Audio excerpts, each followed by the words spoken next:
আজকে চলে আসলাম হেমন্ত 82 নওগাঁ। যাচ্ছি আমরা এখন ঘুঘুডাঙ্গা। আমার পরিমল ভাই পেছনে একটু অসুস্থ আজকে, ওনার ডাইজেস্টে প্রবলেম হচ্ছিল একটু। তো আমার সাথে এখন আছে নাফিউর রহমান। তো নাফি, কি অবস্থা ভাই? আলহামদুলিল্লাহ। আচ্ছা, নাফির বাড়ি কিন্তু পাবনাতে, কিন্তু আমি পাগল না ভাই। পাগল না। নাফির সাইকেলিং কবে থেকে? সাইকেলিং কবে থেকে? আমি ভাই একদম ছোটবেলা থেকে চালাই, কিন্তু এই ডিস্ট্রিক্ট ঘোরা কবে থেকে? ডিস্ট্রিক্ট ঘোরা হেমন্তের সাথে গত বছর থেকে। তো গত বছর থেকে এই পর্যন্ত কয়টা ডিস্ট্রিক্ট ঘোরা হয়েছে? 7-8টা হবে। 7-8টা হবে। এই সাইকেল নিয়ে? না ভাইয়া, তাহলে আমার আরেকটা মাস্ট্যাং বেটা 401 ছিল। ওকে। বাট এই লাস্ট ডিসেম্বরে যখন হেমন্তের সাথে রাইডে যাওয়ার প্ল্যান করছি, তার ঠিক 5 দিন আগে আমার সাইকেলটা হারায় যায়, বাসার নিচ থেকে চুরি হয়ে যায়। তো পরে এটা আমি আমার কলিগের কাছ থেকে ধার করছি, এখনো কিনতে পারি নাই, ওটা নিয়েই চলতেছে। হোপফুলি নেক্সট মান্থে কিনতে পারবো ইনশাআল্লাহ, তখন এটা ফেরত দিয়ে দিব আর কি।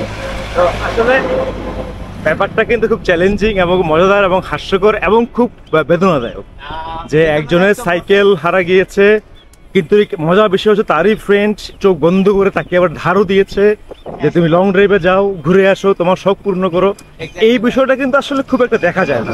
কারণ হচ্ছে, আমি যদি খুব মোটা দাগে বলি, প্রতিটা মানুষের শখ থাকে, এবং যারা সাইকেলিং করে সাইকেলটা কিন্তু অন্যতম বড় একটা শখ। তো যখন এই শখের জিনিস কেউ নিতে চায়, ও যেভাবে মেনটেন করবে আরেকজন তো সেভাবে মেনটেন করবে না। বাট এই যে বিশ্বাসটা যে হ্যাঁ আমি জানি ও মেনটেন করবে, this is call actually friendship, Brotherhood forever, যে নামে ডাকুক না কেন। সো আমাদের পক্ষ থেকে ওই ফ্রেন্ডকে ধন্যবাদ। অবশ্যই ভাই। এবং একটা জিনিস কি, আপনি একটা মানুষের কাছ থেকে হয়তো আমাদের সাইকেলগুলো তো অনেক মানে ভালো বাজেটের সাইকেল, তো আপনি দেখা যাবে 20,000 টাকার একটা জিনিস একটা মানুষের কাছে চাইবেন, সে দিবে না। কিন্তু সে যদি সাইক্লিস্ট হয় এবং সে যদি আপনার ভাই ব্রাদার হয়, দেখা যাবে যে 1 লাখ টাকার সাইকেল আপনি মানে একটা ট্যুরের জন্য ধার চাইলেও সে অনায়াসে দিয়ে দিবে, যে যা করে মানে এনজয় করেছে। এইখানে আমার মনে হয় যে সবাই একটা জায়গায় কানেক্ট করতে পারে যে তাদের প্যাশনটা কোথায়, ভালো লাগাটা। সে কি কখনো গ্রুপে আসছে এরকম লং ট্যুরে?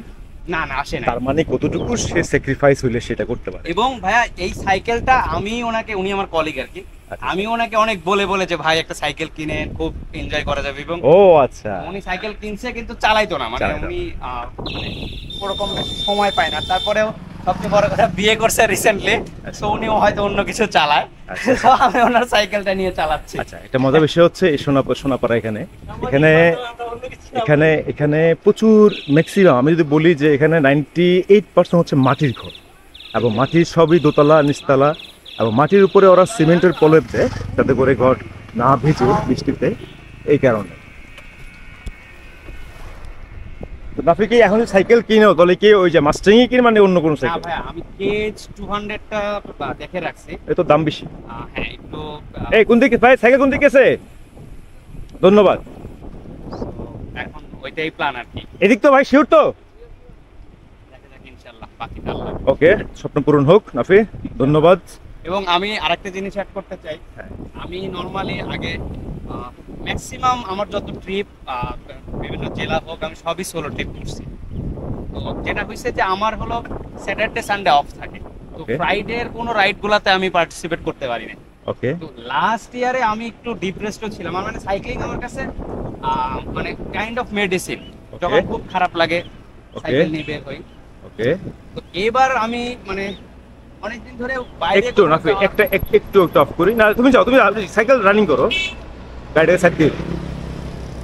আসলে লং ড্রাইভে বা লং হাইওয়েতে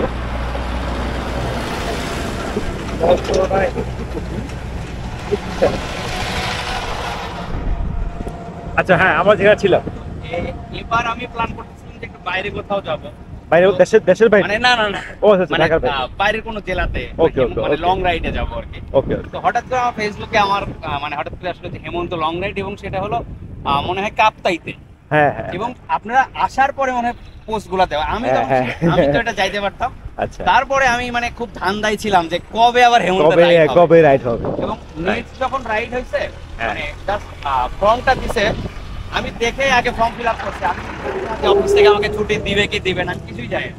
ওকে ফ্রাইডেতে আমার অফিস থাকে। তো ফাইনালি আমার অফিসের কলিগগুলা খুবই ভালো, এবং একজন আছে উনিও সাইক্লিস্ট, উনি মূলত সবকিছুতে আমাকে এনকারেজ করে সাইক্লিং এর ব্যাপারে।